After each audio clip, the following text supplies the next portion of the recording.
Mnaweza kumwalika mgeni yoyote, lakini kwa kunialika nawashukuru sana. Jamani, makofi ya ujazo ya kushiba.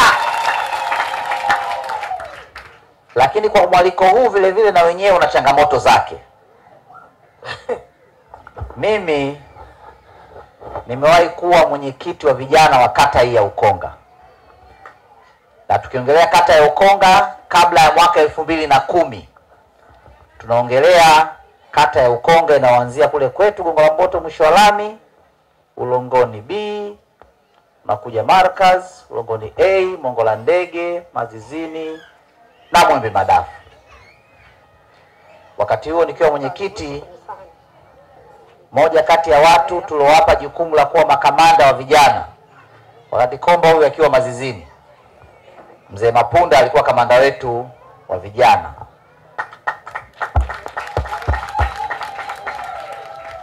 Nikatoka hapo nikawa diwani wa kata ya Ukonga kuanzia 2005 mpaka 2010, Ukonga ile kubwa. Na mwaka 2010 tukaigawa katika kata ya Gongo la Mboto na kata ya Ukonga. Ukonga wanasema gombea Ukonga kwa sababu umezaliwa Polisi Yanga, umesoma Ukonga huku kwenu. Gongo la Mboto sasa gombea Gongo la Mboto kwa sababu unaishi mwisho wa lami. Mwisho wa siku huwezi kupiga msamba kwa diwani wa kata mbili. Kwa mwafaka wa kikao kile ikawa ni gombea Gongo la Mboto, lakini bado nibaki na dhamana ya Ukonga. Yeyote atakuwa diwani Ukonga bado niendelee kubaki na dhamana ya kata hii. Na ndio ilifanyika 2010, 2015, ambayo pamoja na kuwa diwani wa Gongo la Mboto nipata fursa ya kuwa meya wa manispaa ya Ilala. Na ndio maana wakati tuna design mradi wa barabara za DMDP, tulifanya usanifu ule kwa kata ile moja ya Ukonga ya mwaka. Leo Mwembe Madafu barabara ya lami mpaka inatokea Mazizini. Leo Markaz barabara ya lami inatokea Gongo la Mboto inatokea Kampala. Leo Mongo la Ndege, wale Mongo la Ndege ilikuwa mvua ikinyesha wanakuwa kisiwa. Kinyerezi ya kuendeki, Mombasa hakujiki. Leo kuna barabara ya lami inatokea mpaka Kinyerezi mpaka Ulongoni, na sisi wenyewe tunaitumia kukwepa foleni tukiwa tunaenda kwetu.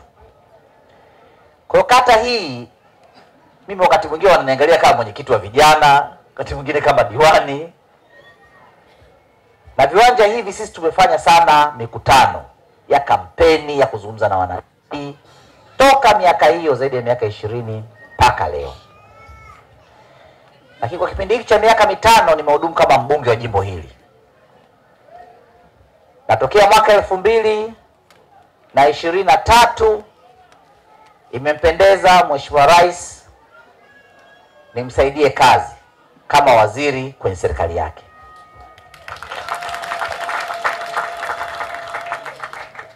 Hapo sasa ndo kisu kinagusa mfupa. Huku wanakualika wanaona wetu wa vijana. Huku una kazi ya serikali na bunge linaendelea. Una kazi ya kuhakikisha kwamba serikali ya Dr. Samia Suluhu Hassan inasemewa bungeni, kwa maana bungeni ndo wako wananchi kwa wakilishi wa bunge wao. Ndio maana tokea nimefika hapa mliona saa zote niko na simu. Pamoja niko hapa lakini bado lazima nifuatilie bunge linaendeleaje kule Dodoma. Lolote linaweza likatokea. Kwa wale mnaoangalia bunge, mnajua kuanzia saa 3 mpaka saa 4 takriban na nusu ni kipindi cha maswali na majibu. Sasa maswali na majibu unaweza ukasema leo wizara yangu haina swali, lakini kuna swali la wizara nyingine inaweza ikaamsha swali la wizara ambayo inaisimamia na lazima majibu yapatikane. Mtu anaweza kauliza swali la afya, huko kituo chake cha afya kuna mfumo labda wananchi wakilipia control number hawapati, hawezi kulipia na wananchi wanalalamika. Kwa kiti kinaweza kataa kuona kwa nini zile control number zifanye kazi, na naibu waziri wa afya watabisemi akajibu kwa sababu mtandao unasumbua na mimi ni waziri wa mawasiliano. Lakini baada ya maswali na majibu kuna kipindi ambacho ndio kigumu zaidi. Nadhani huwa mnaangalia bunge. Unasikia jambo la dharura, mwongozo wa spika. Wewe unaweza kumekaa zako hapa Dar es Salaam, huko Tasako, kumbe kuna watu huko Mkongo umekatika, vipimo vifanyiki Bugando. Na mbunge ametaarifiwa saa 4 kasorobo. Wewe huko unaserebuka matarumbeta na wanachama Tasako, huko nyumba inaungua. Kwamba hali ni mbaya mkoa fulani ama jimbo fulani, mawasiliano hakuna, benki hazifanyi kazi, wagonjwa wanashindwa kutibiwa kwenye hospitali. Halafu huko. Kwa mkurugenzi,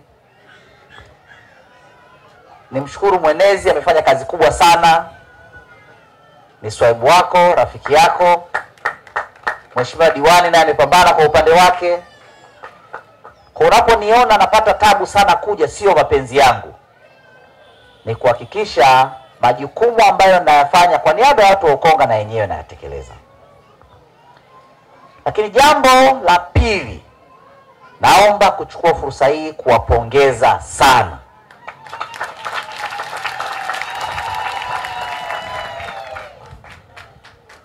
mimi nimekuwa kiongozi kwa muda mrefu. Wakati ule miaka 2005 2006 vikoba vinaanza kabisa, mimi nilikuwa ni mmoja kati ya watu tuliokuwa tunapambana kuhamasisha vikoba kwenye kata hii ya Ukonga. Na kwa nini tulifanya hivyo? Hawa viongozi wenzangu wanafahamu. Kuna watu ambao wanaamini, aidha wanaamini ama wameaminishwa, kwamba kazi ya kuliletea maendeleo taifa hili ni kazi ya viongozi. Na kuuliza viongozi gani? Nakwambia viongozi wa serikali. Na kwa bahati nzuri serikali yetu inaongozwa na Chama cha Mapinduzi. Kwa watu wao wameamua kabisa kwamba kazi ya viongozi na Chama cha Mapinduzi ni kutuletea maendeleo. Wanasahau kwamba serikali ni nani. Na ukimuuliza mtu yeyote atakwambia serikali ni mimi na wewe. Ila kwa kuwa hatuwezi wote, hata ninyi kwenye vikundi vyenu hamwezi wote mkakutana kwenye kikundi mkaanza kusema wote mmoja, yaani kusema kuanzia asubuhi mpaka jioni, mtatengeneza utaratibu kwamba kwenye kikundi chetu kuwe na mwenyekiti na majukumu yake yanatajwa. Tatuongozea vikao, tafungua na kufunga, tuwe na katibu. Atakuwa anaandika minutes za kikao chetu. Au mmebadilika siku hizi mko hivyo? Tuwe na mweka hazina, atakuwa anaweka taratibu za fedha. Si zamani tulikuwa tunafanya vile vikoba vya masanduku vile. Sasa kama bado vipo.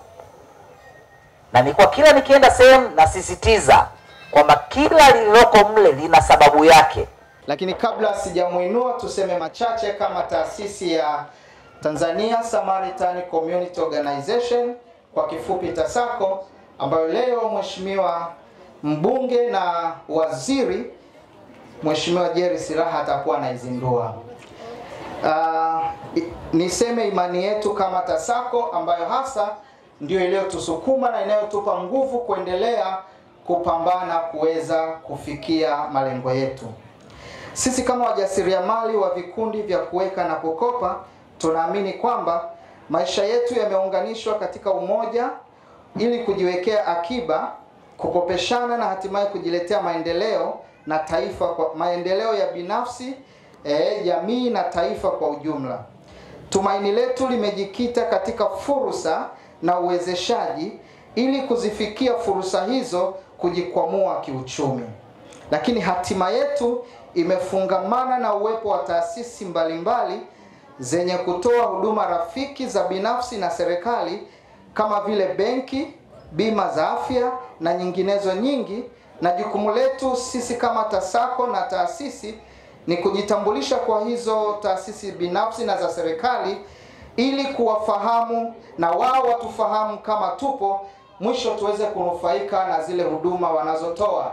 Na kwa namna hii ni washukuru sana benki ya Azania ambao wametuwezesha, wamekuwa pamoja na sisi na wametusapoti kwa kiwango kikubwa. Lakini Mheshimiwa mgeni rasmi, shabaha yetu na tamanio yetu ni kwamba wajasiriamali hao ambao hawako kwenye mifumo rasmi ya ajira kwa wote, tunataka tujiunge na sisi kwenye bima za afya na tuweze kupata matibabu kwa gharama nafuu ili tuweze kuendelea kuzalisha uchumi wetu. Na pamoja na hayo, nitambue taasisi mbalimbali za kijamii ambazo tunashirikiana nazo. Nitambue uwepo wa mashirika na taasisi mbalimbali tunashirikiana nazo. Nitambue pia viongozi wetu wa dini ambao wanatuombea, wanatushauri na kututia moyo. Habari, naitwa Aisha Kasim Kitula, afisa habari wa taasisi yetu ya TASACO iliyokuwepo katika eneo hili la Transformer Ukonga, Mombasa. Leo tulikuwa na hafla yetu fupi, uzinduzi wa kihistoria wa kuzindua taasisi yetu na kuipa jina la TASACO. Tulikuwa na mgeni wetu rasmi, mbunge wetu wa jimbo hili, Mheshimiwa Jerry Silaya, na aliwasili. Tunashukuru, tulikuwa naye pamoja, tumeshirikiana naye, ametupatia viti 100 ambao ametoa pesa taslim. Tunashukuru sana. Kwa majina naitwa Lucina Steven Asei, ni mratibu kutoka taasisi ya TASACO. Tunashukuru Mungu kwa kumaliza zoezi letu la uzinduzi wa taasisi hapa Ukonga. Taasisi yetu inajivunia kutawanyika katika wilaya kuu 2 za jiji la Dar es Salaam, wilaya Ilala pamoja na wilaya ya Kinondoni. Ndani yake tumefanikiwa kutoa elimu ya fikra chanya kwa wanajamii kupitia vikundi zaidi ya 1200. Matumaini yetu na serikali ni kuvifanya hivi vikundi vya wajasiriamali wadogo waweze kuwa bega kwa bega kushirikiana na serikali katika kuunga juhudi za serikali katika maendeleo ya nchi.